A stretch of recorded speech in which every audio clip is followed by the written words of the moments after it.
Hi folks, this is my 1936 Ruston Hornsby PB. I thought I'd do a series on restoring this engine. It's a 1.5 horsepower version. It's got the Villiers type magneto on it and a PT carb, which some of you might have already noticed, which isn't the correct carb for this engine. The plan for this engine is to extend the trolley slightly and to put a belt drive pillar drill, which I will show you now, which is over here. This I got with the engine and it's all free turning, so I'll paint this one up as well at the same time as the engine. So yeah, it's got no frost damage, the head is all intact. The tank has no holes in, which is a bonus. It's obviously a used tank inside, so it'll want a good clean out and a good flush through. It's got the pulley, which is a bonus really. There's quite a few I've seen with haven't got the pulleys. I thought that was a frost crack. It's not, it's just a casting defect I think, or a bit of damage on the top. I've tested the coil on this engine. It is dead, so I will have to get a new coil, but it's quite a common issue with these Villiers type mags that the coils go dead in them. It has got the nice original Ruston fuel tap. Like I say, it's got the PT type mag, which isn't original for this engine, but I do plan on keeping it just because it's somewhat the history of the engine and I quite like it. They're decent carbs, so it saves me some effort trying to find the right carb as well. So yeah, I'm gonna start stripping this engine and I'll be back when I've taken a few parts off. Right, so it's been a few minutes. I got the engine stripped down a good bit, carbs off, fuel tanks off, the crankcase covers off, and I've drained all the oil. There's some sludge in the sump, but that's to be expected of an engine of this age. So I'm going to flush all of that through because I think you've got to upend the engine to get to the valve cover, which I think is underneath the engine, and I don't really want sludge going all over the floor, and it has to be cleaned out anyway, so I'll do that. I'm also going to remove the piston in a minute. That gets it sort of out of the way as well when I'm cleaning all of the sludge out. I'll check all the sludge and oil over with a magnet just to check for any large metal filings or chunks of metal. When it was draining, I didn't see any, so hopefully there's none in the sludge.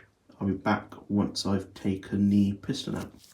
Right, so I got the piston out. It came out relatively easily. Got it all up here. This end has got a bit of rust to it.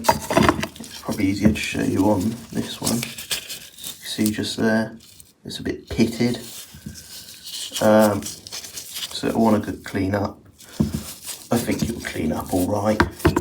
The rings are definitely used. I'll be honest, I have reused worse rings and they've worked all right, so I'll probably reuse these unless I find a major problem when I clean up the piston. So yeah, I'll probably reuse them. There's a bit of play, which is to be expected in this end. There's usually a decent amount of play, but actually, when it's on the crankshaft, there's very little play, so I'm not too worried. The oil fillers here as well, quite deep on these actually. I don't know how much oil they do take, I'll have to have a look into it when it comes to it. The gasket isn't very good, whether it's original or homemade. It's not very high quality. I got the oil I drained out the sump with an added screwdriver that I accidentally dropped into it, which is great, because it now means I have to degrease the screwdriver as well. Oh well. There's a good bit of carbon on the head as well, actually. Not the worst I've seen. So that'll all be cleaned up as well. So yeah, I'm going to clean these up now, and then I'll probably go on and do the sump next. So I'll see you again when I've cleaned the piston up. Right, so I've got some of the big end cleaned up here, as you can see. The pitting, as you can see, it is relatively bad. I've sanded it up a bit. I might actually try and sand it up a bit, smooth it up a bit with the Dremel. I'm not too sure yet. I'm not too worried about it, to be honest. Yeah, inside's nice and clean, not too bad. A little cast line inside. And then of course I got the shells as well. Interestingly, I don't know how well the camera will pick it up, but you can actually see it's stamped with what they're for. I thought that's a nice little touch on them. So yeah, well, now I'm going to do the piston. I thought I'd do a little time lapse actually, see how that works, and clean the piston up. So yeah, let's do it.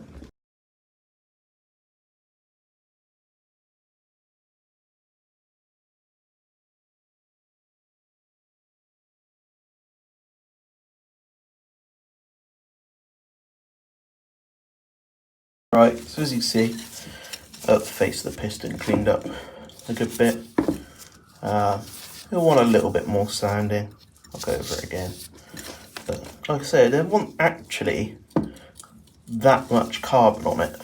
So whether the engine's been decarbonised before, I'm not sure. I'm now going to do all around the rings and the com rod. Again, this one also has a bit of pitting around this end. Whether they have been sat at maybe top dead or something, where it's not sat in oil for a while, and then maybe just a bit of moisture or something's got to them over time, hence the pitting. It's almost like pitting like that usually occurs when there's water on there. I can't see any signs that there has been water in the engine, so potentially the piston may have even been out before and got wet or something. I'm not sure. I'm not going to look too deeply into it. I can't see any more damage like it inside. The only bit I'm a bit worried about is just sort of there on the con rod, but again, we'll get it cleaned up and see how it looks afterwards. I'll probably still be able to reuse it, to be honest. I've seen a lot worse running on engines. There is a bit, I don't know how well the camera will pick it up actually, it's a bit of a funny angle. There's a bit just inside there you go, but I'm not massively worried about it. I'm not going to strip the whole piston off. I'm not going to take the com rod off of it. That's the point really. I'll just get it all cleaned up nicely and then yeah, go from there really. So I'm going to clean this com rod up and I'll be back once I've done that. Right, so my suspicions about that oil ring or whatever it is was correct when I was cleaning the piston up. Bit of gentle pressure around it and it snapped. It's a bit knackered, so I'm either going to have to try to source a new one, a replacement one, or it might be a case that you can only get it if you buy a whole set of rings.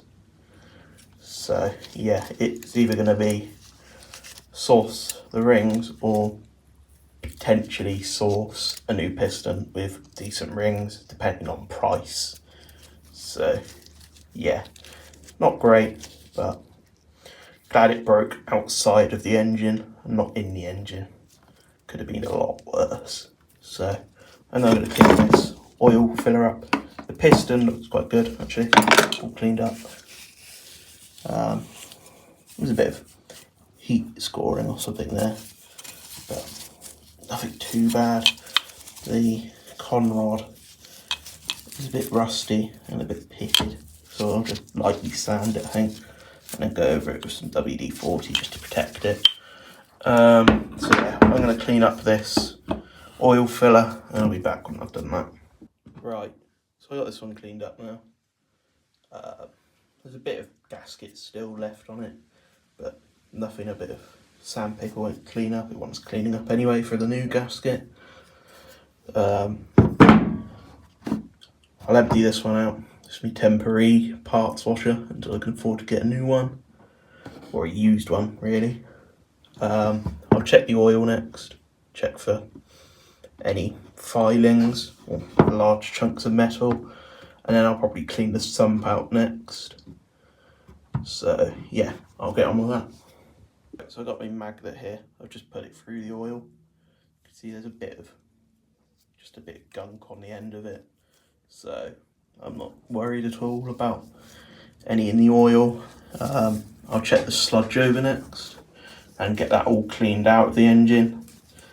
And I will grab a oil container to drain that oil into. I won't get rid of it. I'll keep it in a container because it could be used for other things like staining trolleys and things, mixed with a bit of diesel. And I can use it to stain trolleys, especially when we make the longer trolley for the engine. It wants staining, so that'll get dumped into a container to be reused. And yeah, now we'll go on and have a look at the sump and the sludge in it. So yeah. Right, so as you can see, I got the whole mag assembly off now, and the governor cover. There's a good bit of sludge in there, a bit of brake cleaner from where I've been cleaning it off a bit. So yeah, you can get a good look inside there now. There's a bit more light and it allows me to get to this bit here to push the sludge out. But yeah, I'm going to leave this video here. Thanks for watching, and the next part should be, the sump should be clean, and we'll be looking at the valves hopefully. So yeah, I'll see you in the next one.